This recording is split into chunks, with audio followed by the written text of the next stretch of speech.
In this episode, we're talking about Blue Dot Fever, that dreaded sight for an artist on a concert ticket map where every little blue dot represents an unsold seat. Are concerts simply too expensive? Are artists overbooking arenas they can't fill? And has the live music bubble finally started to crack? Stay with us as we discuss it. Get ready for the 3324 podcast, where lifelong friends Dean Legiro and Eric Kuber share their love of all things music and movies. Dean has directed short films and is a music trivia buff. And Eric, trained in audio engineering, brings his extensive knowledge of music and film to the conversation as they discuss, debate, and celebrate their favorite albums, films, and much more. Welcome, friends, to the 3324 podcast. If you grew up quoting Caddyshack and singing along to Styx, then this podcast is for you. You found your people. That's good. That's wow. Really But okay, that's different. Yeah. Okay. That says it all. That's fair. It does. We talk music, we talk movies, and we talk the classic versions of both. So welcome aboard. If you're new to the show, thank you so much for joining us. We appreciate it. You're in for a fun, kind of open-ended discussion about the current state as of May 2026 of concerts and this Blue Dot Fever phenomenon that is supposedly going around. So we're gonna chat about that. Otherwise, we've got well over 250 other episodes that you could check out and just kind of browse through. We're going to ask you to do one favor. Go ahead and hit the follow button if you're new. That'll give you little notifications when new episodes come out. And this way you'll be up to date when the new stuff drops. And then you can decide if it's one you want to check out or one you want to put to the side for now, or maybe revisit at another time.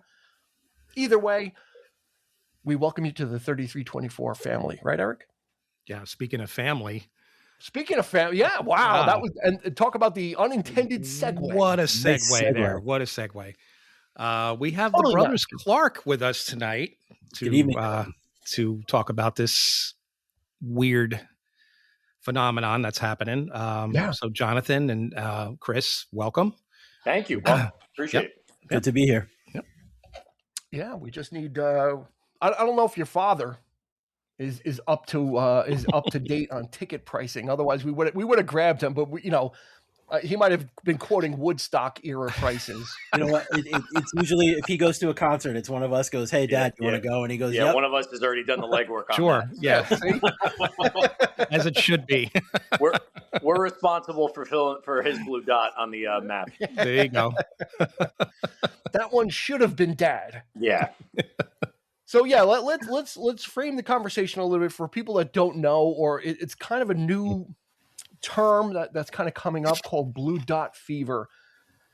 And it is literally explaining what it is. If you go to Ticketmaster or any type of venue to go to a live event, it's been noticed that there's a lot of blue dots, meaning, blue dots signify unsold seats. When you go to buy tickets, you usually click on the blue dot and it tells you what price, what tier, what the pricing is with all the fees and everything. And many artists are finding themselves victim of this, where they are booking venues and there are a lot of seats that are unsold for one reason or another. So we're going to be kind of talking a little bit about maybe possibly some of the reasons or where we're looking at it as consumers.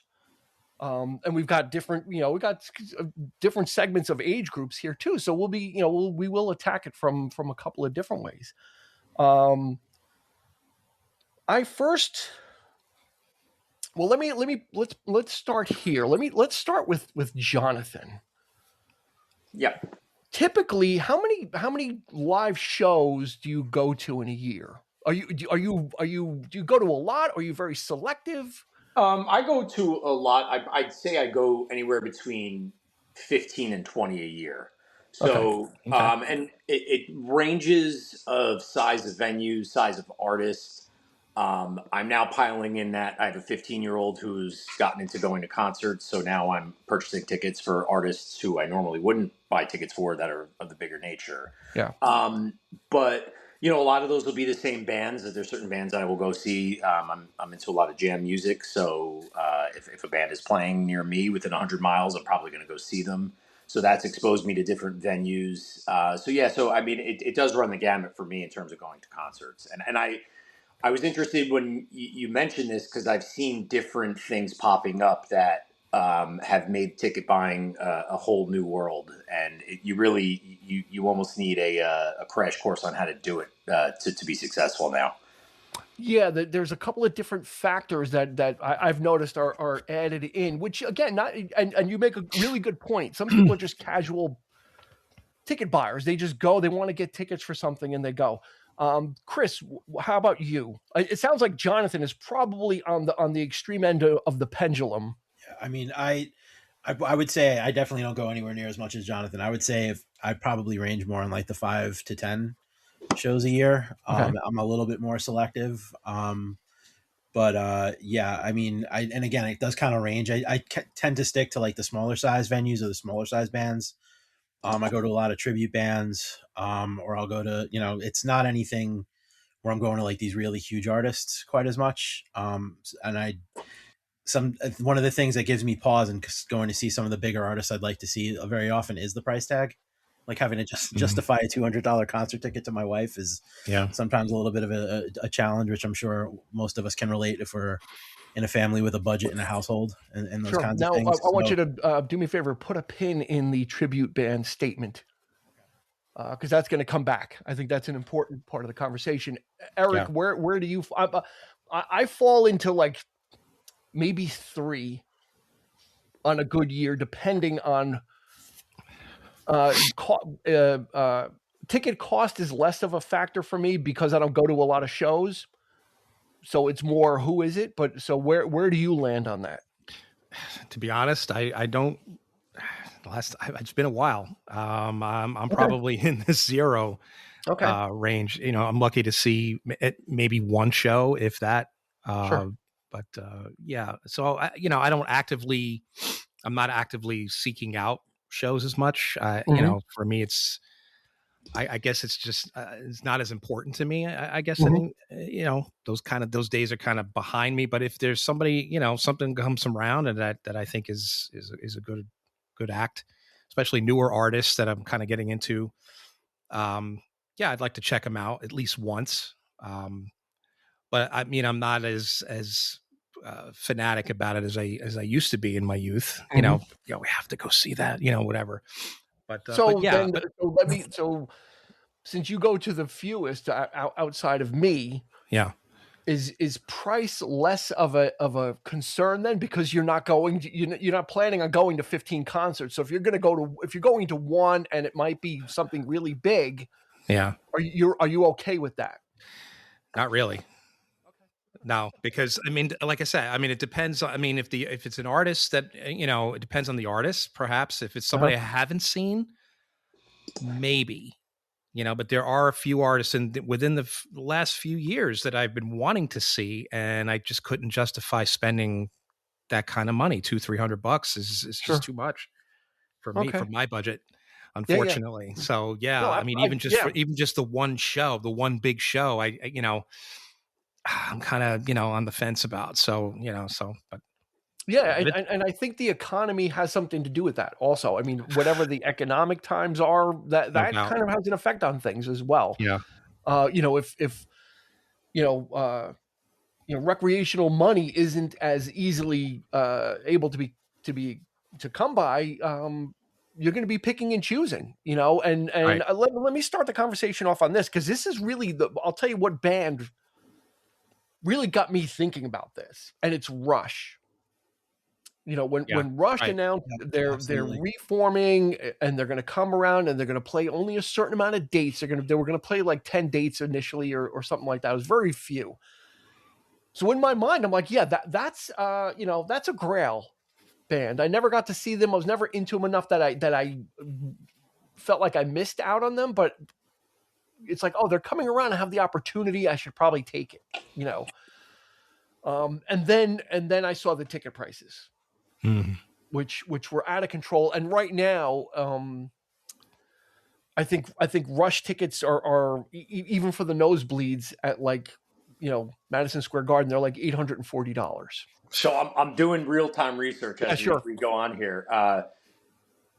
Mostly resale stuff right now, but it's about the $300 range, and that's something I want to get into about the real ticket price versus what you're seeing. Yep. And I'll jump into that now. So often when I'll talk about going to a show, people will say to me, because I know I buy a lot of concert tickets, they'll say, "Oh, I can't believe the prices are outrageous. That's like a $600 ticket." I'm like, "No, it's not a $600 ticket.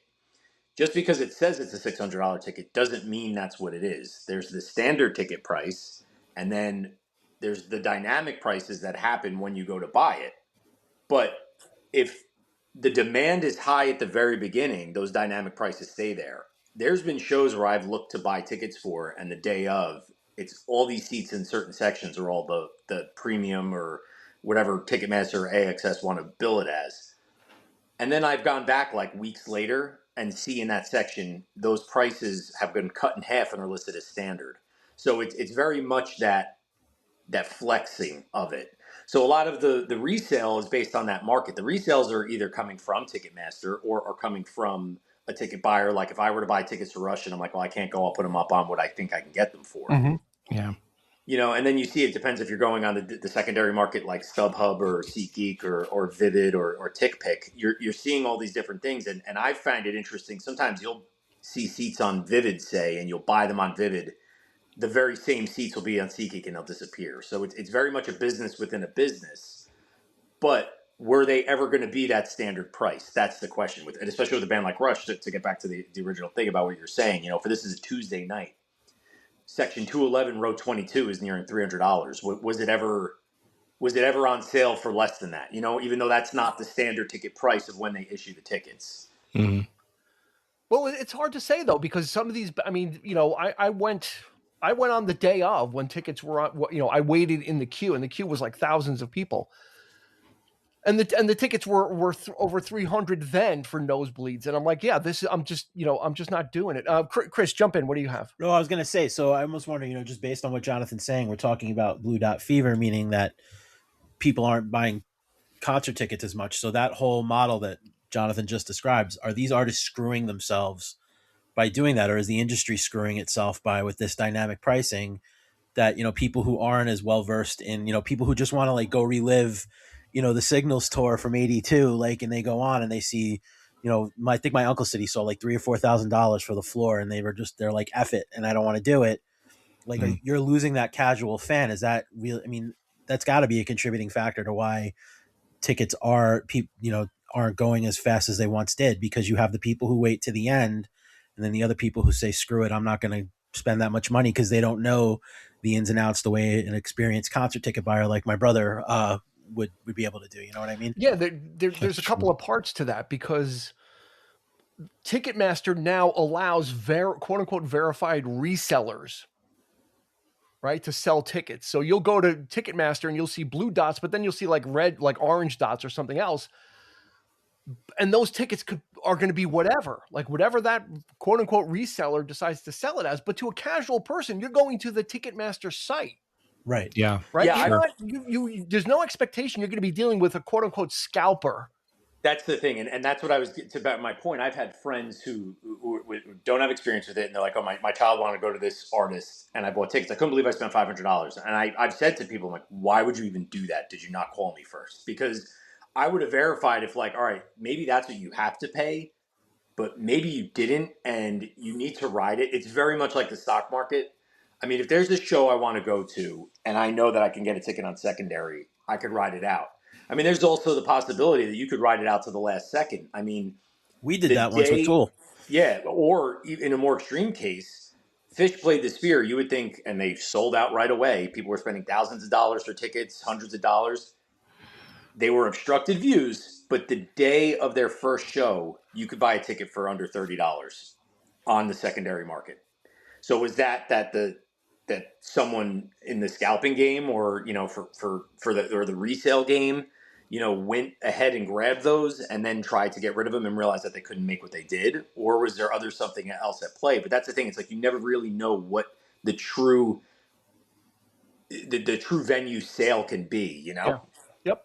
Yeah, exactly. It could be confusing, right, Eric? Because you go there, and even if you're just looking at tickets just to like see, you're going to see soup to nuts with pricing, because people are setting the prices at pretty much whatever they want, and or they're like Jonathan said, kind of the perceived value. It's like, Rush is only playing 10 shows, so I'm gonna get as much juice out of this lemon as possible.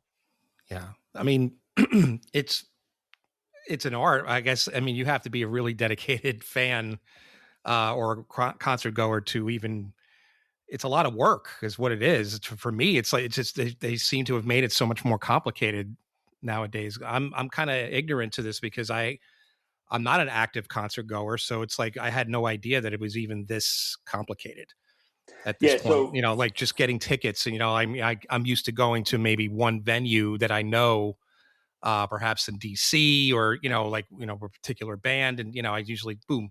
Or if you're a fan of the band, sometimes they have their own websites where they give you an opportunity to get tickets in advance and that kind of thing. So maybe you get some sort of a discount there as well, depending on, the size of the band and that kind of thing. But yeah, it just sounds like how many people are, like, as we pointed out before, like are saying, fuck it. I can't, this is too complicated. I don't even, even want to go at this point. It's like, so I think Chris is right, might be right there in terms of like how, maybe a big factor in why people are just not, especially parents who are buying a lot of the newer artists. I noticed that, you see the list of there's a lot of new artists that aren't quite there yet, that are not really filling these seats. I mean, there's artists I'd never even heard of that are just, they can't seem to sell out. And, perhaps they're not supposed to be in this particular venue. But how many parents are just like, no, I don't have the time. I don't have the headspace to do this right now, like this kind of thing. So no, we unfortunately you can't go. That kind of thing. Telling their kids that they can't get the tickets for them. So what you said about the headache part, I can give you two examples. My last two shows that I bought, one for me and one for my daughter. So the last show I bought was they became very popular, and I don't know if you saw them, but Engine de Potran, they're a duo that they're dressed up in polka dot costumes. If you haven't seen it, they became very viral. They're really good. I enjoy them, but they had two shows that were in New York that secondary market were going for like $1,000 because it's a room for only a couple hundred people. They announced a couple of different shows, two in Brooklyn, one in Philadelphia. So my friend and I wanted to go. We enlisted the help of another friend, and we both had our windows open. I had 3 different windows open for the 3 different shows. He had the same. And I lucked out that one of my windows got me into, it's AXS, which is a difficult place to buy tickets from sometimes. I was able to get tickets for it. That was a $50 ticket that is now going on the secondary for $200. So that's an example of that they met their demand. We'll see what happens when the resale tickets go. I also got tickets recently for a pop artist my daughter likes, Melanie Martinez, who was playing Barclays Center in July. So I always try to go for pre-sale first because it's, you're going to try every opportunity you can. I logged in that morning. It was a 10 o'clock on sale time, for argument's sake. I was 34,000th in queue. So my first reaction is Barclays Center holds, I don't know, 20,000, say, for argument's sake. And there's 34,000 in the queue. I'm probably not going to get these. I go in. I see. It takes me about 25 minutes, 30 minutes to go in. I see plenty of blue dots. I bought 2 tickets. I just went on before we came on to check. There's still plenty of seats left. I don't know if it's on the Blue Dot Fever end of it, but why were there 30,000 ticket buyers in the queue? Now, it could be, all right, maybe it was, teenagers thinking they could try to get tickets and didn't have the code or whatever, but I doubt it. Yeah.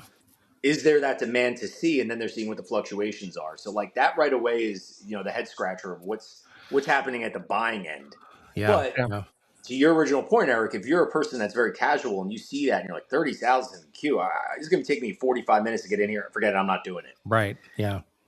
And to that end, how many people think to go, remember that show I tried to buy tickets for? Should I go back and buy them? Or are they so spoiled from the first time they go to buy it? But I think you hit the nail on the head. It is a very confusing experience now to buy tickets. It is not what it used to be. Yeah.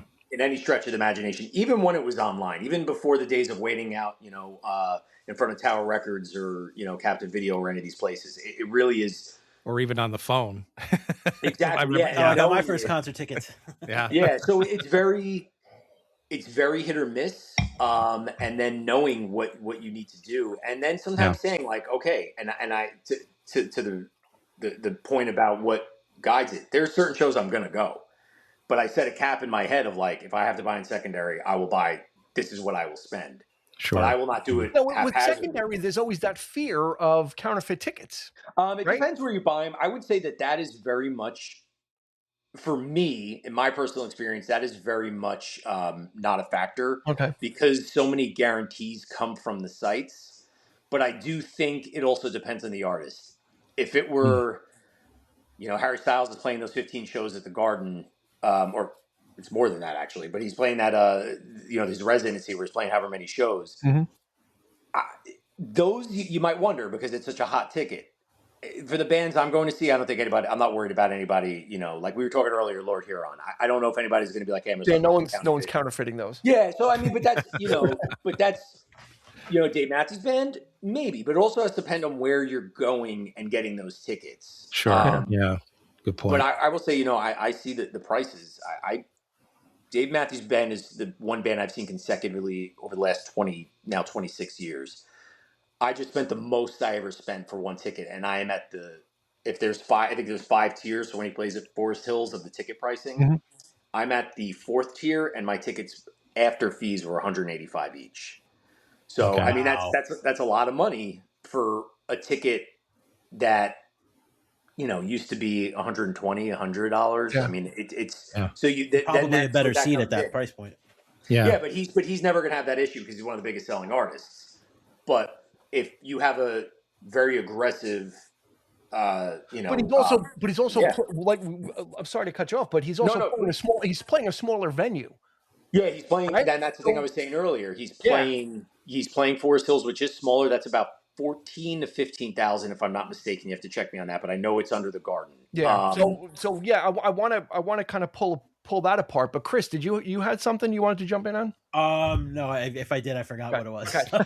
So now that the whole Dave Matthews thing leads to a whole other thing. Is artists and Eric hit on it too. Is artists and venues. Mm-hmm. Right? Are there certain artists like and really what brought this to the forefront too was like them or however you feel about the Pussycat Dolls, they announced a reunion tour and then promptly canceled the whole thing except for one date. Because the feeling was they weren't going to be able to sell where they were trying to book. Meghan Trainor, same thing. She's a huge artist. She has got a big young people following, usually young girls. Schedules a tour, then all of a sudden says, "Oh, I need to I need to cancel it to spend time with my family." It's like, well, you didn't know you were going to spend time with your family before you booked the tour. Yeah. Zayn Malik from One Direction, same thing. Books a tour, cancels it. Post Malone and Jelly Roll, 2 titans of their genre, right? They book a tour. I think it was going to be stadiums. Then all of a sudden, Post Malone's like, "Oh, well, I gotta finish working on my record." It's like, well, what, how did you make all these commitments and contracts and then all of a sudden decide you want to work on your record? Neil Young, he canceled his UK and his Europe tour, quote unquote, taking a break. And now there's speculation that might be that he's worried about immigration and coming back into the country or for whatever that means. But I mean, that could be very possible with Neil Young because he's like a heritage artist. Yeah. The other thing I've heard too is that artists have complained that it's become much, much more expensive to tour in the UK and Europe. Sure. Or maybe just the cost didn't meet the price point for somebody who's in his 80s to have to travel across to Europe. And then, on the other end of the spectrum, Kiefer Sutherland, who is an actor, but he's actually has a following. I didn't know this, but he plays music, he records. He canceled his tour and he flat out said, it's because of low ticket sales. Because people aren't buying tickets. I'm sorry, I have to cancel this tour. People are not buying tickets. Yeah. So you've got massive artists like Posty, right? Post Malone. You don't get much bigger than Post Malone. And then someone really niche like Kiefer Sutherland, who is playing small venues. He's not playing big venues. People just aren't going, right? Or the fear maybe for Jelly Roll and Post Malone is, we got to sell these things out now. Let's tie that back to Dave Matthews Band. Well, Dave Matthews is playing a smaller venue, which is great. Now, does Dave Matthews have an expectation of, well, I need to make X amount of dollars when I tour? So if I'm going to do smaller venues, do I have to charge more money for the ticket? As opposed to, would the same experience at the Garden be $120? So I think that for an artist like him, I would say he's a little bit of an outlier because he could sell anywhere. I mean, he really can. I mean, I was just looking at some of his other shows, it'll fill up as it gets closer. Yeah. So, and he would, if he played 2 nights at Garden, they would sell out, no problem. Mm-hmm. But I do think there's artists, one of this first, kind of bigger artists I remember having to cancel a lot of dates was the Black Keys, where they booked like a big tour. And I believe they pulled the rug out from it, and then they started playing smaller venues. So is that because they're realizing like, wow, we need to not be playing to an empty room? And, is it better just to cancel a whole tour? But I do think that there are artists that are going into smaller rooms just because they want to make sure that they can, be playing in front of people. Now, do you think that has an effect? Have you guys ever been to a show that didn't sell well? Yes. Who was it, Chris? We went to go see Roger Waters this is going back almost 20 years at this point. We went to go see Roger Waters play. I forget if it was at the Garden or the Meadowlands because we had seen him twice. And when my dad and I got there, the guy's like, "Do you want to sit lower?" And they gave us tickets to like come out of the nosebleeds and like basically sit almost on the basketball court. And it didn't take away from my experience because they shifted the seats in such a way that it felt full. So like I didn't feel like it took away from my experience. I mean, I've also seen, and Jonathan could speak to this too, we both really like the band Ghost, and we've seen Ghost. Mm-hmm. Ghost never plays anywhere that's not like a hockey arena. We saw them at the Prudential Center, and then I saw them at UBS Arena. And he's big, but he's not big enough to sell out a house like that. So he has a really big show. So they curtain the top and then just make all the seats really low. So it feels full. Like if it doesn't take away from the experience in any kind of way, because you feel like it's fuller than it actually is. So, Eric, you ever been to a show like that where it wasn't kind of? I can't recall.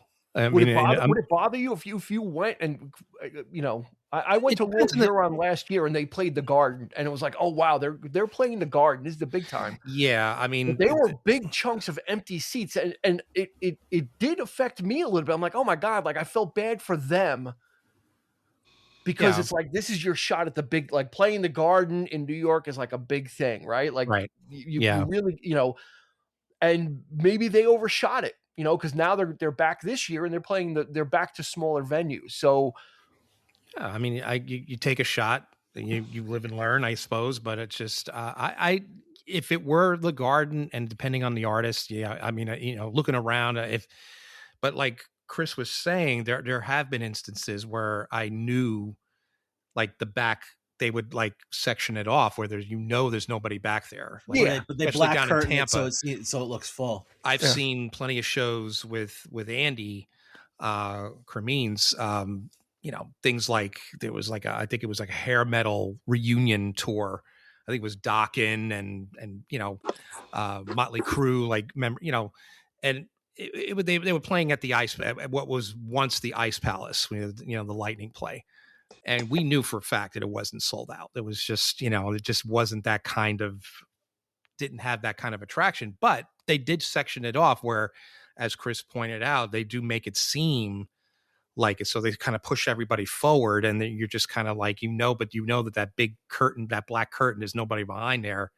But so no, it didn't affect me, in that sense. But if it were an artist that I truly loved and they didn't sell out, and you're really surprised by that, I mean, that could be a jarring thing. But then depending on the show, you get into it, whatever. But but I feel like the mindset today is just For me, it doesn't seem to be a big mystery. I think the economy has a lot to do with it. I think a lot of the temperature where everybody's at today, the politically, I think that has a big factor in too. I think there's people out there who want that shared human experience, but can't justify spending $5 to fill their tank to get to the venue.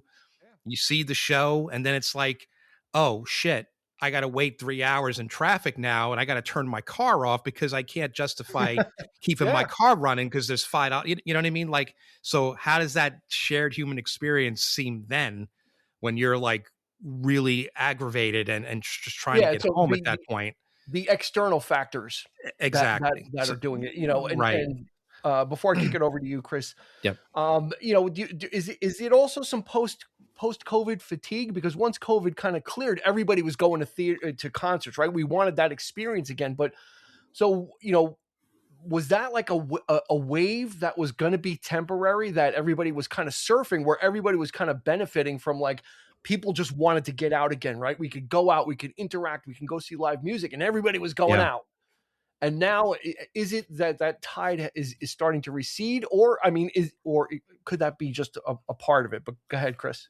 I was going to say, as far as that goes, I don't necessarily. I mean, I know people are talking about that post-COVID hangover and stuff. I don't know how much that has to do with it, as much as like the factors that Eric was talking about, as far as like, the costs, and some people don't want to go out and schlep, and the gas prices going up, and just general household items going, being expensive and stopping people. I feel like that would have more to do with it. Like, if you're genuinely a concert person, like I don't think like, I don't think you're going to burn out on it. The thing that I found interesting, and I don't know if it was from the LA Times article that you had shared, or the thing that Jonathan had talked about on CBS that I had watched, from CBS Sunday, that I had watched this morning. The idea that like kids our children's age, it's not as important to that generation of kids to go see a show as it might have been for like your generation, or my brother and I's generation. Like, it's just that kids don't go out and see concerts. And my niece is probably one of the few exceptions that I've encountered where that's not the case. Like, in the case of my children, they both love music. But if I didn't say to them, hey, do you want to go see this show? Neither of them would come running to me and say, Dad, I really want to see this artist. Like, even we were talking about going to see Iron Maiden with my son. Like, my son is going to go because I asked him if he wanted to go. But if I didn't say anything to him, he would have never wouldn't have said anything. Sought that out on his own. And I know they're an older band, but they're a band that he definitely enjoys and listens to. So like, that's sure. I think it's more that too, as I think as those artists that we're talking about, like the Jelly Rolls and a lot of those newer artists, I think their fan base isn't as much of the like, let's go to see a live show. Whereas like, mine and my brother's generation, that alternative, that punk rock, ethos of those artists that were popular in the 90s and the early 2000s, part of the experience to see them was to see them live. I don't know if that's as immediate in the current state of music the way it is now. Like, I feel like that's one of the things that's lost with the loss in popularity of rock and roll. I agree, Chris. And again, speaking about younger kids and who live on their phones today, they don't even go out and hang out in public. Like my son, he talks to his friends. That's how they interact. It's all virtual.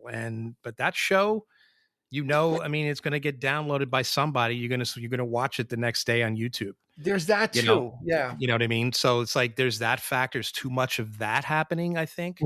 And you can't stop it. Back in the day, there was like no phones, no cameras, there doesn't seem to be any real enforcing of that anymore. Cause it's just, it's very difficult to, I don't want to put there are some not totally dark points. Olivia Rodrigo, she's selling out stadiums and concerts. Benson Boone is selling out. Bruno Mars is selling out. I went to look at some of these artists, so it's not, we are kind of, I don't want to be, say that we're cherry picking artists. But there are major artists that have canceled their tours, and we want to talk about why. But there are certainly artists, McCartney, Metallica, Rush, these guys are selling out. Right. But that's people our age and older that are usually going to see those kinds of things. I will say, I was going to say, and I'm glad you said about the are selling, first off, there's artists Ariana Grande is playing a number of shows at Barclays in July. That was a whole other ticket buying experience, but we got tickets for that. I mean, they're selling on the secondary because you can see what they're selling on StubHub and stuff. I mean, the tickets I bought for $150 are listed right now for $800 a piece. So, I mean, that's that. But then, here's an example, kind of going a little bit against what you guys are saying about the younger generation. I told my daughter, I said, look, if you need to know, you want to go to a show, just let me know so I could try to get the tickets before it's too late, because there are a lot of these pop artists are really high demand after they go on sale. So she flagged for me the artist Joe, DJO, who's the band of Joe Keery. Yeah. Pretty good, actually. It's almost like it's like a modern day take on the Cars, REM. Like he runs the gamut. He's really good. Yeah. So I was like, yeah, sure. We'll get the tickets. And I honestly, and I asked her, I'm like, do you have any idea what the demand's going to be? She's like, I don't know. Maybe because Stranger Things, it'll be popular. He sold out Forest Hills. I just went to look. There's like barely even any secondary tickets available on the AXS site.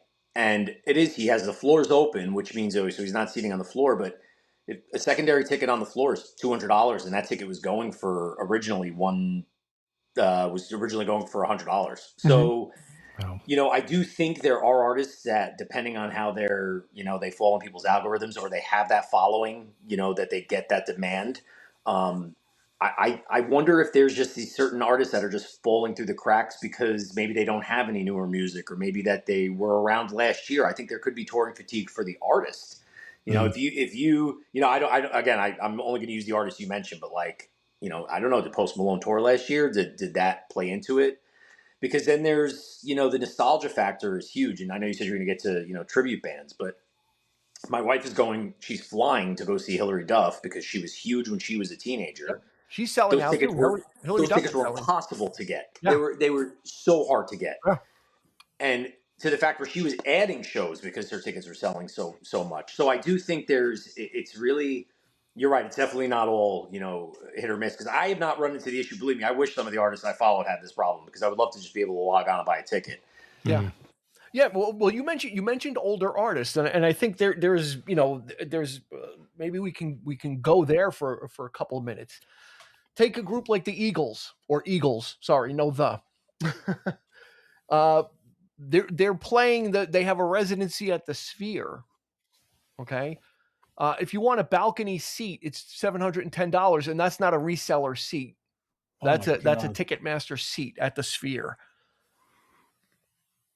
Do I want to pay $700 to see a band, that I really love, I've always wanted to see, but admittedly, they're well past their prime. Mm-hmm. This is not Hotel allegedly. California 1977 Eagles.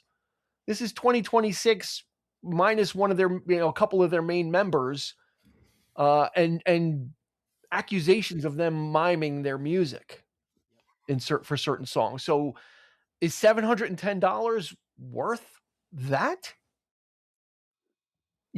I'm not sure. It's so I'm gonna put a pin in, or I'm gonna lay my flag down that pricing is the problem for me.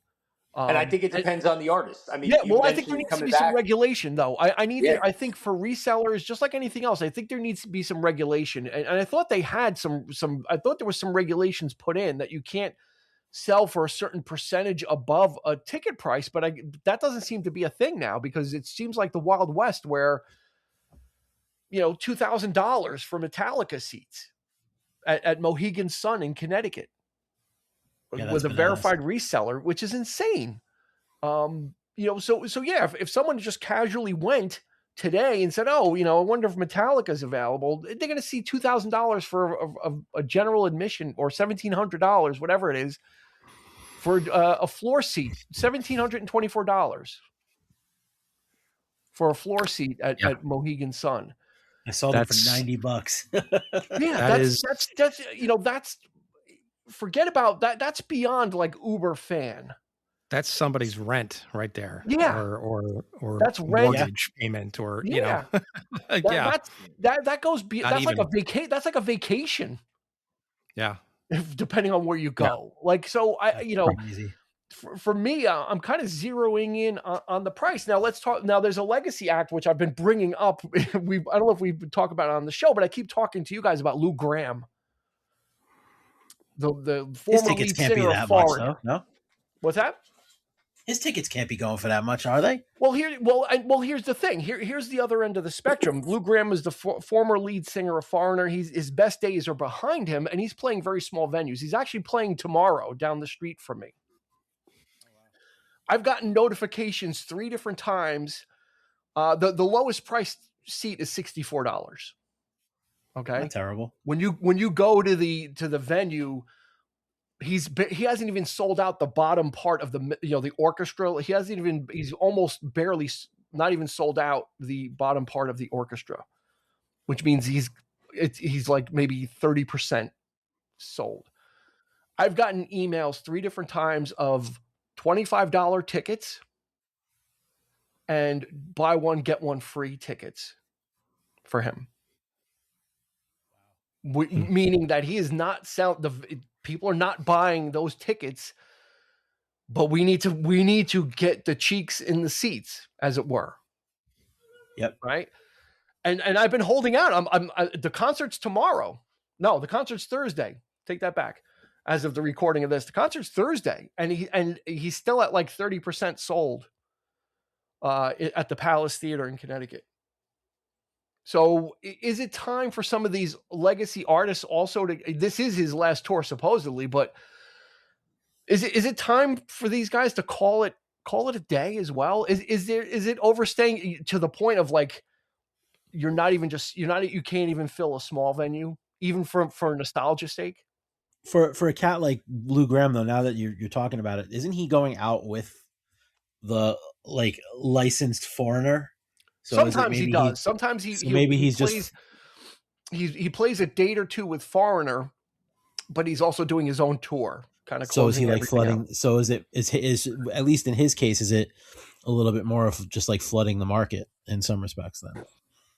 Well, he's only playing in this is only date in this area. I've always wanted to see Lou Gramm. I know it's not going to be 1978 Lou Gramm, but he's not even selling out a venue. So what some of these artists definitely need to call it a day for sure. Is there too much product out there as well?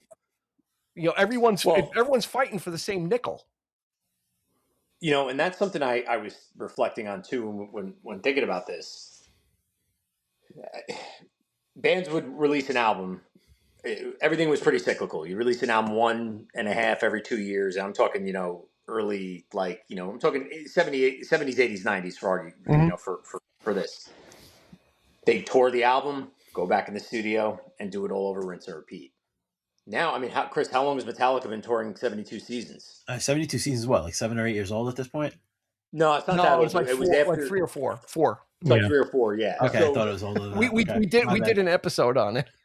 Yeah. Okay. So, but the idea that they're still touring that, they're going to keep touring. But now, you have a band like that. But so these bands need to tour because they're not making their money off of sales. Yes. Mm-hmm. Randy Blythe, the lead singer of Lamb of God, once said, he goes, "I'm more of a black T-shirt salesman than I am anything," because that's the thing that they need to do. You got to sell the merchandise. That's why you're spending $40, $50 a shirt. The music I listen to, posters is a very big deal. So, you need to make sure you're selling your posters because that will get a cut back to the band as well. So I think that's something to your point that if there's more artists, it's flooding the market as well. And there's a lot of options to choose from. So there's only so much money to go around when it comes to the ticket buyer. And if they're being boxed out of so many shows because of price, well, they're only going to be able to go to 1 or 2 shows versus 4 or 5. Mm-hmm. And that for me, I live, close to the Capitol Theater, and pretty much we all do. But I will go to the Capitol Theater even if it's a show I'm on the fence about. I'll go to the other side of the fence because it's a Capitol Theater and it's nearby. I'm not paying for parking. I'm paying for street parking. Yeah. The venue's affordable when it comes to drinks and stuff because it's still not arena prices. So that pushes me over the edge. But if that were going to Brooklyn, I'd rather just not go. I'd say, I'm not going to drive. That's not worth it. For example, Jack White, who I'm going to see in July, which I was able to get tickets for the floor. That was me just really pushing hard on buying tickets. I just stayed on it all day, and I was very fortunate to get, face value floor. It's all general admission. He's playing 2 shows the week before in Brooklyn, to which I had tickets in my cart, and I was about to buy, and I said, you know what? I really don't want to do Brooklyn on, like, I forgot what night of the week it was. I was like, I don't have it in me to do Brooklyn, or book Brooklyn that far out in advance and be like, I'm locking in a Saturday night in the summer to go to Brooklyn. But Capitol Theater, it could have been a Wednesday night. It wouldn't have mattered. I was going. Yeah. So I do think there's a lot of factors now that ticket buyers consider when it comes to whether or not a show is worth it. So. Well, I think it's gonna come down to price. Like you said, if you can go to one Metallica, or you can go to 6 or 7 smaller bands, right? Like you can blow the load in one shot and be like, well, that's my concert for like the year or the next 2 years. Sure. Or you can go to these smaller ones. And I was reading an article, I don't know if it was related to this. It probably must have been, but I think I read for every $100 worth of a ticket that an artist sells, they get like they only get about $8 of that. Yeah, I think it might have been that article. Yeah, I saw that too. That it's a like very small amount. So there's, like you said, there's not a lot of meat on the bone. And if they're not making, if the way that albums or music is sold, where they're not making that money anymore on album sales, because you get like pennies from Spotify and streaming, and everyone's streaming, the money's got to come from somewhere, right? And you said that's where you get the $50 T-shirt, which I'm like, I'm not spending $50 for a T-shirt. Yeah, and I have a different experience with it because the band that I see a lot is Goose. Now, if I had the opportunity to see Goose 10 times in the year, I'm going to go 10 times. But that's because it's a different, the genre itself, built upon artists like Dead and Fish and many others. It's about going to the shows because every show is completely different. You could hear the same song 20 times. It's 20 different songs because just the way it is. So they've created this. The jam band scene has this idea of, if you're going to go, you want to go because it's going to be a great show. Yeah. So, but what's unique about that is that these artists are perpetually on tour. I don't like, I say all the time, like, I don't know what their fall or winter plans are, but they're going to play, so whether it's, local or it's not, that remains to be seen. And I think that there was an interesting part in that segment that Chris mentioned from CBS, Andy Frasco, who's linked into that scene. He said what's happening is this trickle-down effect, where these artists that can't sell the bigger venues are now going into the smaller venues, and they're pushing out the artists of that smaller size that, may be playing the cap. Good point. And only charging $45 a ticket. Well, there might be the artist that was selling arenas however many years ago can now fill the cap and play for $100 a ticket. Yes, so like Jack White. It's David Lee Roth. Yeah, David Lee Roth is playing the cap. I just looked, $181 to see him at the cap for floor seats. You have to be on crack to pay that much. Well, you know what? Your mileage may vary. Like there's reasons to go and reasons to not go. But Jonathan makes a really good point. Is that if these bigger bands are going to start to constrict and because they can sell out smaller venues and maybe play 3 nights at a smaller venue and sell out 3 nights or 2 nights or whatever, the up and coming band, that for them, that would be a big get to be in a venue of that size. They're all of a sudden, well, now we're booked because we've got, we've got the triple bill of, Squeeze and Haircut 100. They're coming in and they're going to sell out, and the up and coming band now has to then go to either another venue that's not as big or popular, or skip that town, right? They're going to have to find a state or a town, a city that's got a similar sized venue to book before someone else does. So that you make a really good point. Now let me pivot that. Chris, let me ask you a question. Would you rather see Metallica for $1,700, or would you rather see a really good, faithful band execute Metallica music for $75? I'd probably, at this point, for me, it's more the music than it is the artist at this point in my life. So I probably would rather lay out the $70 to go see the tribute band, because then that means if there's another show coming through town, I could justify that instead of like the $2,000 that would have cost me to go see Metallica. Yeah. Especially when I've seen Metallica, 2 of my most memorable concert experiences were seeing Metallica, back 15, my kids were little. So they were like, what? It was like 15, 16 years ago. So they were younger. a little bit, a little bit hungrier, a little bit better on, if I'm being honest. I didn't spend anywhere near that. So like, why would I now go spend $1,700 to see that for that experience? Eric, what about you? Are you how do tribute bands fit into actively? Is that something you think about, or? I think so. Maybe not. Even if it's just somebody you never even heard of. Like I think this could be an opportunity for folks to just hey, why not check out what's going on in your town? Like go into your local tavern and see a live act there. Like support your local artists. I think this could be a good sort of reset there. You'd be surprised as to who's going to come up and coming. Talent, word of mouth, social media is a big factor. You see there's so much talent out there. Would I rather spend the money on seeing a bigger act, or would I rather go like on a date night with my wife and be surprised at somebody who I didn't expect to show up at like an open mic night and just blow me away? Yeah. That kind of thing too. Is that, for me, that's the kind of stuff at this point warms my heart. High school kids, college kids. I'm watching stuff on YouTube. This band, these high school kids doing Supertramp and doing Steely Dan, for God's, and Note for Note. Check them out. They're called the Low Darts. They're actually playing in your guys' neck of the woods in the Connecticut area. They actually tour. They're phenomenal. I'm like, this is fantastic. Like this kind of thing is there's hope, for the future. Would you see something like the Music Box, like a Genesis, Gabriel absolutely event? Can I tell you? Good. Yeah. They are unbelievable. They're unbelievable. Oh, the Low Darts? I would have if Genesis were to come back and I had the option between the Musical Box and Genesis, I would go see. Why? Box. Because they put their heart into it. They're dedicated and they're fans, and they they're going to play what people want to hear too. Like but yeah, I mean, I would probably prefer that. To be honest, I mean, it just Frederick is stupid with talented people. I mean, every weekend there is a thing called on first Saturday of the month, the local shops, the indie shop, they put all their merchandise out on the street, and the town is just crowded. I love watching the street performers. Like they got one guy that's playing sax up the street here. You got this guy playing flute over here, acoustic guitar over there. Some guy playing one of those Aboriginal like things from Australia. That kind of stuff for me is like, yeah, I love people playing music. I just, I don't, at this point in my life, I don't necessarily need to see the bigger acts anymore because I've been there. I did it, to Jonathan's point, some of your favorite, jam bands, playing festivals and things like that when they group together. That's another factor too. People, I notice people on the message boards are talking about looking to that instead of going to see just one artist.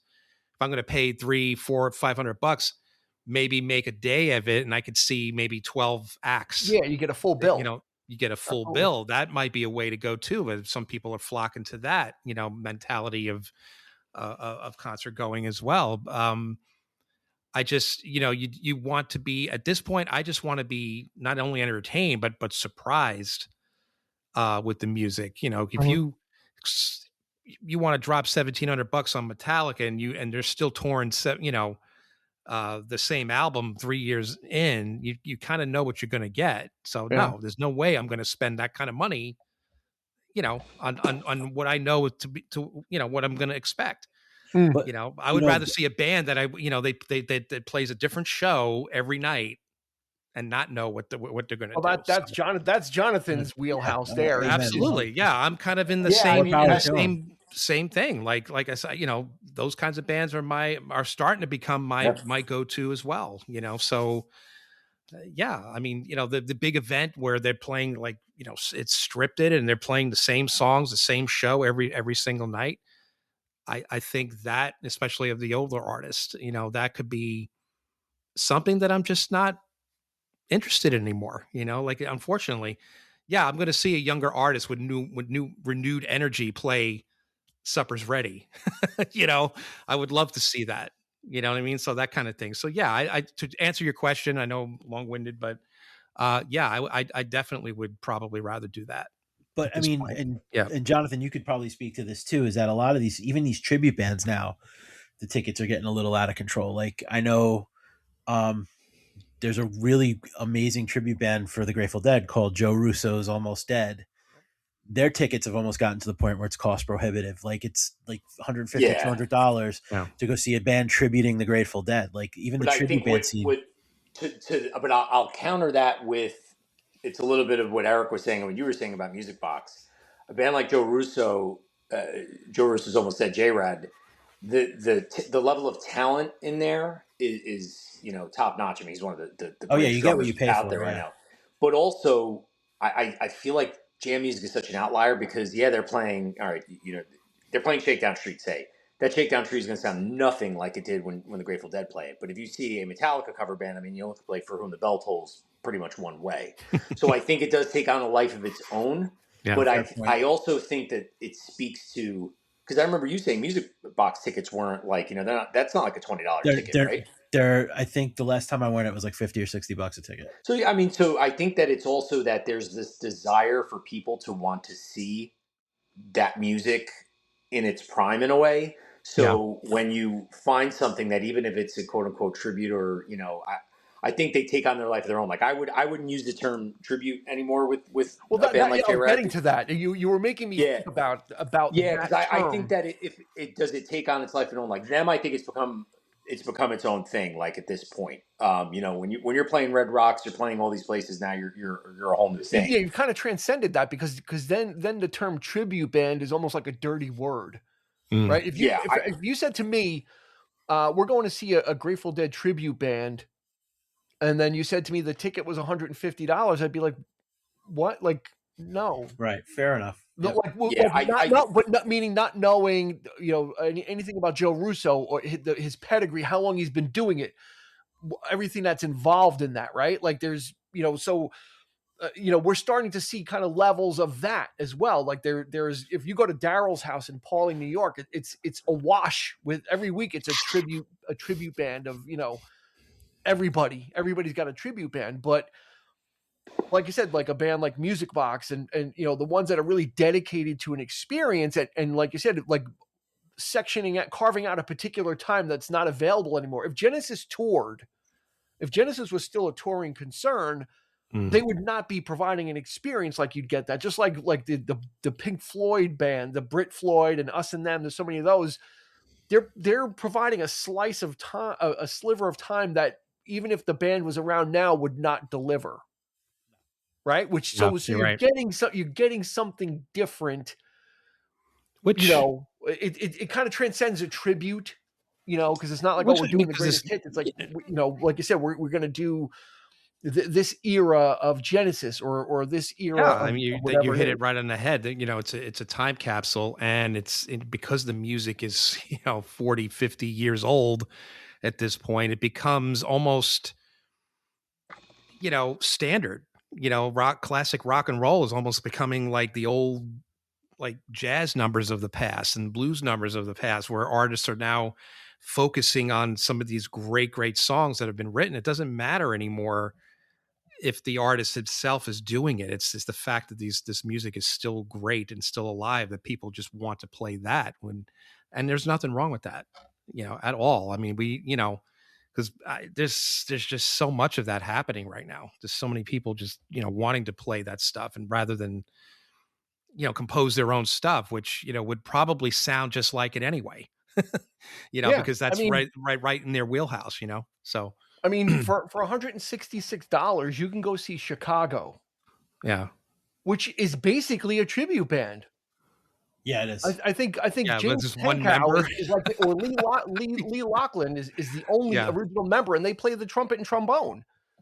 Yeah. Robert Lamb doesn't really tour with them anymore. So am I going to pay $166 to see a bunch of guys that are generally over the hill anyway? Chicago. That's right. Chicago, quote unquote Chicago, quote unquote foreigner, right? There's no one. Foreigner's a zombie band. Also, they're an authorized band, but they're not Beach Boys. So why? So why would I pay that? Why would I pay up just because the name is authorized? And it's none of the people that I may have a connection to growing up, looking at the album cover, seeing the music video. They're not there.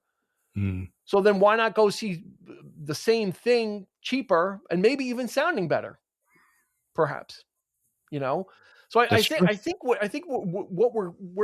we're hitting on, I think, like I said, it's kind of like pricing. It's what are you getting for the money? Yeah.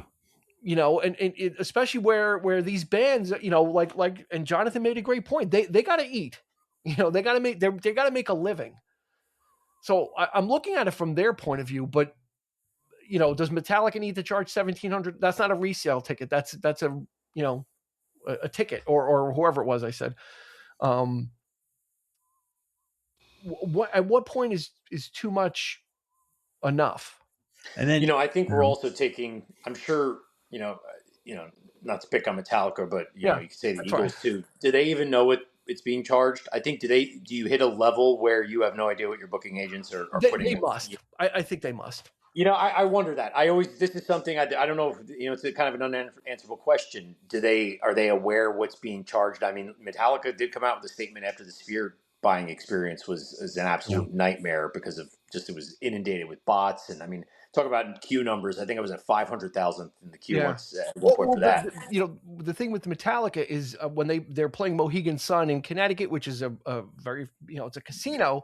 And they hadn't played there in 16 years. So it was like a big get. So I think that had to be part of the conversation is Metallica's like, well, if we're going to go all the way up to Connecticut and schlep all of our stuff up there, it's got to be worth our while. Yeah. And so Mohegan Sun had to say, we're going to guarantee you X amount of dollars, which they say, okay, we'll take it. That translates into Mohegan Sun charging whatever they're charging. But, I think, but Metallica too, like we've had, Jonathan, you and I have had this conversation. They've done things that they've knowingly have done where you're like, that's just gouging your fans. Like a few years ago, my good friend's brother bought tickets to go see Metallica, and it was like some rule. What was it? You had to buy both shows. It was when they did the no repeats weekend. You had to buy. They only sold the tickets as a pair for the nights. They're doing that again. They're doing it right. again. To me, that's nervy. Like if I'm a family person and I got expenses and stuff. So now you're forcing me to buy 2 tickets if I want to come see you. What happened was after a period of time, they went to one night. So it's like they do the double first and then go. So I don't know what they're doing that at Mohegan Sun. It's a 2-night pass. I mean, see, to me that seems like you're taking advantage at this point, and they're one of the biggest bands on the planet. Do they need to do that? Yeah. I mean, so I think we don't want to turn into a Metallica bash session. So. No, I'm not bashing. Which is fine. No, it just keeps they keep coming up because they're very popular and they're kind of it's very timely. Yeah. Let's throw some good news into the air. The band everybody loves to bash, Greta Van Fleet. I thought you were going to say Nickelback. No, pretty close. Greta Van Fleet. They were teasing. People thought they put out a statement. People thought they might have been breaking up. They were like, "Thanks for the memories," or "It was a great ride." And like, "Oh my God, they're breaking up." They have a new album coming out, and they did a show, and they said that the tickets are $20. You got to come to the box office. It's a $20 seat. You got to wait online. If you cut the line, you're not going to get in. We're going to give you a number, and you can only buy like a certain amount, like 2 tickets, whatever. But it was $20 each. So there are some artists that are trying to buck that a little, and I think what that buys something that's intangible. That buys goodwill. If I got a $20 Greta Van Fleet ticket and I saw them and I was like, wow, you know what, this was worth more than that, I might be apt to go see them again. If they brought in, if I became a fan, I would maybe pay $125 to go see him again. If I was like, wow, that was amazing. The Cure did that too a couple of years ago, didn't they? Didn't the Cure say we're not going to do the dynamic pricing and a ticket is a ticket is a ticket, right? Like, and Foo Fighters did this a couple weeks ago. They played a show at the Starland Ballroom and they played a show at Irving Plaza, and it was the same thing. It was a cheap ticket, and I think you had to get there like the day of. So and then we mentioned Jack White earlier. He has tickets reserved for every single one of his shows that are available at the box office the day of the show that are for students only. So, I mean, I think there is that like push that some recognize like, hey, this still needs to be an important, concert going experience. And I think for me, when it comes to buying a show, is I really look at like, what am I getting out of it? I look at it. I look at every show as an investment. And people ask me all the time, like, well, why do you go see, I saw Goose, I've seen him on average about 8 times a year. And like, why do you go do that? I said, because every show is amazing. For me, obviously, I like the music, but it's generally a 2 set show that's about 3 hours total of music. You're And getting value for the money too. I'm getting value, and I'm going to get things. And you know what? Yeah, they could play they could play a song for 28 minutes and I'll be thrilled because I love their jamming. I mean, so for me, it's value, you know, through and through. But I think that if I'm going to spend that money and I'm like, well, this band only plays for like an hour, I don't know if I really want to do that. You know, like I know my Jack White ticket was $115. I had no issue paying that. I mean, that was what it was. And I know I'm going to have, I mean, the guy's electric every time he plays. So, you know, I'm also a big fan, you know, I'm not a big fan of the person. I'm a big fan of Morrissey's music. I don't go seek out Morrissey tickets anymore because he might cancel the show. Yeah. And I know it's a trope at this point, but it's true. I mean, I've had shows canceled of his that I've gotten tickets for. So at this point, like, why am I going to do that? But Johnny Marr played the Cap last year. It was a $50 ticket. There was no doubt in my mind I was going, and it was an amazing show. So I think, you know, you do like, what's the value that I'm getting as someone who goes, you know, and spends a lot each year on tickets. That is always my first question. Is this worth the money that I'm going to spend? Yeah. Well, I think first and foremost, it's like, well, I'm probably never going to look for Rush tickets again after that experience because I'm like, the hell with it. Like, I'm not even going to buy. Like, I think this is also making dissatisfied customers down the road. Like, I couldn't get tickets, which was fine. But if the tickets were reasonable, I'd be like, okay, if they come around again, I'll give it another crack. But knowing what I know now, I'm not even going to try and get Rush tickets. I'm not even going to try and get Eagle tickets. Right. So they're immediately, same thing when the Police came around a few years ago. It was astronomical. You know, you're actively, you know, you're kind of killing the golden goose. You're getting that ticket, but that might be the only time you get that ticket from that person again. You know, someone's not going to pay $1,700 again the next time they come around. Like you said, if they're touring incessantly or it's like a Bob Dylan never ending tour, there's got to be something in it for us. More than the, you know, the honor of seeing our favorite artist. Right. Now, is that what's happening with these newer artists though? Like that, we still never, I feel like we still have that's like unresolved. Is it just people are like, this is too expensive a ticket, or I'm not getting enough bang for my buck, or like, I mean, how much of it is spectacle over? Right. Too. You got to consider that. A lot of newer artists, very tech heavy, very, very stage presence kind of. And I wonder if like some of these artists that have to play smaller venues, what are you getting there? Let's say, for example, if Taylor Swift had to play, if she decided to play an acoustic show at like, say, a small venue, would people pay? Yes. To see that? They absolutely would. I think so. And I'm going to tell you something. She's one of the few artists, and I'm not just saying this because my kid's a Swiftie. She could pull it off. It's just a question. I'm throwing that out there. She's one of the few I think. She's one of the few I think could pull it off because she's actually a musician. She does know how to play the guitar. She writes her own songs and stuff. Like, I feel like she's one of the ones that I think could pull it off. Could all of them? No, but Taylor Swift, Lady Gaga, I feel like they're artists that could. Olivia Rodrigo, I think, could pull it off. Sure. Yeah. So Eric, you make a good point. There is some, you know, there's a certain amount of bloat involved, right? Because they obviously can't use that huge presence. Yeah, you've got a massive stage set. You've got this whole thing, which means you've got to pay people to set that up. You've got to have it scale that down. Move it, as opposed to a band that throws some amps up and plays. Right. How does that affect the music in itself? I would rather see that. I want to see the raw talent behind underneath the spectacle. You know what I mean? A lot of people just like the show. And but that's, I don't know if you're paying that much extra just to see, what a dynamic show, but or how much of it is, do they care as much about the music? I don't know. And I go on message boards and I see people debate back and forth this kind of thing. And I love that. I love this.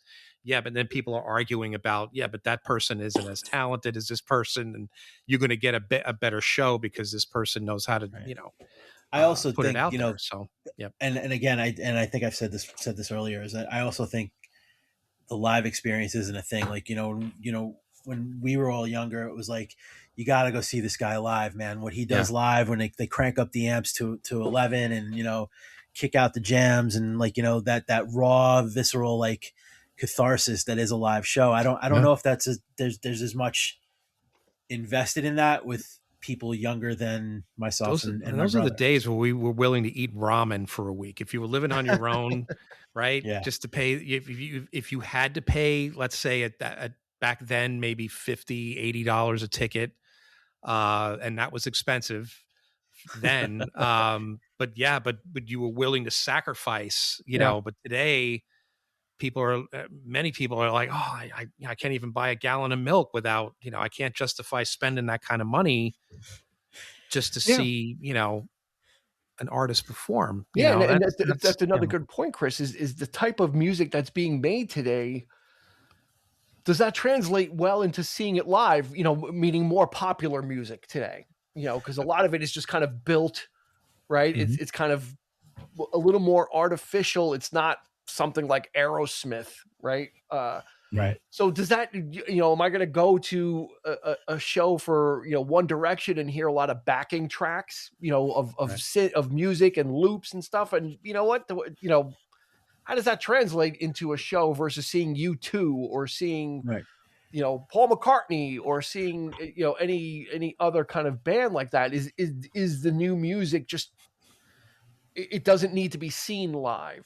Jonathan, you could probably speak to that better than any of us because of Maddie. It depends, you know, on the artist. I mean, like, you know, you mentioned Harry Styles is a showman. I mean, he puts on an amazing show from what I've read and seen. And then there's artists that don't need to be put on a big show, and they're going to sell. I mean, one thing we left out that we haven't, and I think it's worth mentioning, is country artists are big tickets. I mean, I could be wrong. I have to double check. I believe Zach Bryan played Giants Stadium last year. I mean, the tickets were outrageous on the secondary market because they were just such high demand. You know, so I do think that there are artists that will just put on a show and people are going to go and just enjoy themselves. You know, and I think a lot of country artists, that is definitely a huge factor. Yeah, I think you know, where we live is kind of the outlier for that as well, right? Because country music it's big, but country artists don't make their money in the Northeast, right? But so when they come, people are going to, you know, they're going to get a stadium and everybody that's in the 4-state area is going to come out. Yeah, and I was right. It was Zach Bryan. He played 3 sold-out shows at Giants Stadium. Yeah, because everybody that's within, you know, 400 or 500 miles is going to beeline to that place because he doesn't come to the Northeast or, you know, that much, right? So it's kind of like it's an event as opposed to the other artists that kind of, like, you know, I think country kind of almost defies that logic just because of the regionality of the music and how in the Northeast it's perceived to not be very popular. But then you have an artist like Noah Kahan who calls himself folk pop. I mean, that was, you know, the day those tickets went on sale, it was trending everywhere. Mm-hmm. You know, the experience, because it was to Eric's point, it was a lot of people who had never bought tickets necessarily before and were trying to figure it out and like, wait, what's going on here? Why am I, you know, staring at a queue number that's not moving? Yeah. So I think that there are these artists. I do think a lot of this comes down to who's booking the artists and are they misguiding the artists or are they just over aiming at the target and they think that, you know, hey, you know, Post Malone, Jelly Roll, you guys could definitely, you know, fill these amount of seats, and then the tickets go on sale. It's like, oh wait, we missed the mark on this. Okay. So I do think, I wonder if all those factors lead to this hope that maybe they'll sell more. Sure. But, I mean, it feels like it's cyclical, but it also feels like that there's no one factor. It feels like it's very much on a case by case basis. Sure. You always got to admire the artists too that know the business and know how to do it. And, you know, people, I would imagine people like Taylor Swift knows, you know, what she's doing in terms of her, you know, actually in the process of selling tickets and things like that. She's very conscious of how it's being sold and what, you know, I fear that a lot of maybe the younger artists just aren't quite there yet. They just don't know. So which is the reason why they're getting, you know, canceled as so frequently, but I don't, you know. Yeah, I have one good example of that, and then we'll start to wrap it up. I think what you guys, I want you guys to think about as I tell this little tale, is blue dot fever a real thing? Is it something to be concerned about? But in between, you know, talking about an artist that's agile. Eric and I saw Bahamas. He opened up for Jack Johnson.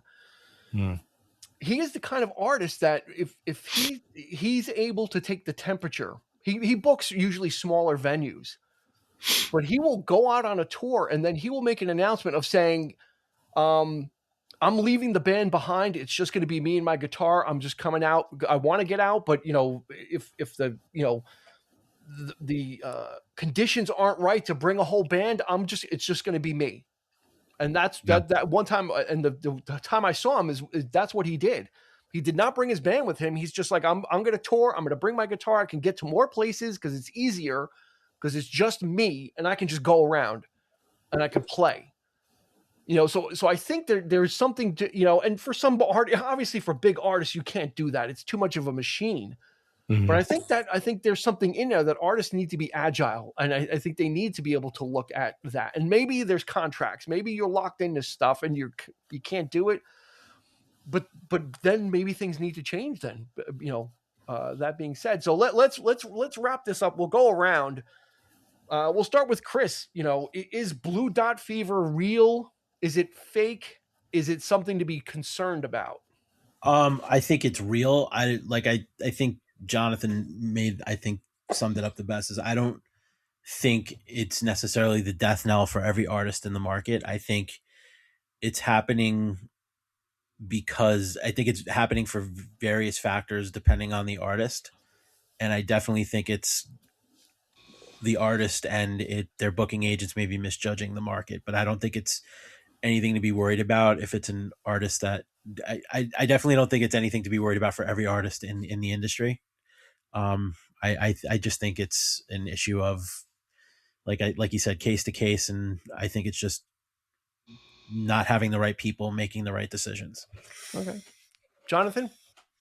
Yeah, I think that's what it, you mentioned Taylor Swift. If Taylor Swift announced a tour tomorrow, I think she could sell, every day for the next 4 years and there would never be a missed ticket. So I think it's based on the artist. I think a lot of it is just, is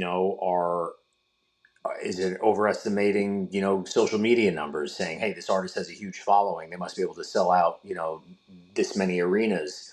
But I think the more that prices go up and the more people feel a squeeze in their own, pockets, it's going to be an issue. I do think there needs to be a little bit of a rectifying within the market of what tickets cost. And that's a lot of factors that are out of the hands of the artist, frankly. But that said, as long as bands are selling for bigger prices, they're gonna take that money in. But I think that there's going to be a little bit of in my feeling, there'll be a reckoning in the sense that it'll have to self-adjust or artists are just going to stop selling. So I think there's going to need to be some sort of fluctuation on it. But yeah, I think it's real for some people and not real for others. Got it. Okay. Eric? Yeah, I what they said, I mean, pretty much. No, but speaking for myself, like the person who doesn't go to concerts as often, I definitely think it's a real thing. But I lean more towards the economy aspect of it, the pricing, are ticket vendors taking advantage and, are they trying to gouge, or I don't know if that's a thing or not, but it's just sort of, I just feel like there is that squeeze today. There is that the temperature of the country is just not. Things are kind of crazy, and it's just I feel that plays a big role in it as well. But I don't know. I think there just needs to be some adjusting, like Jonathan said, and Chris. They're just people need to be cognizant, conscientious of it.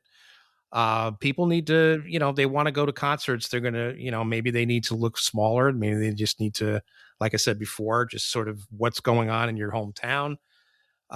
Maybe, that could be a factor in itself. Maybe the people may not want to pay these big prices for that particular artist because they're going to see smaller shows. So maybe that will in turn take effect.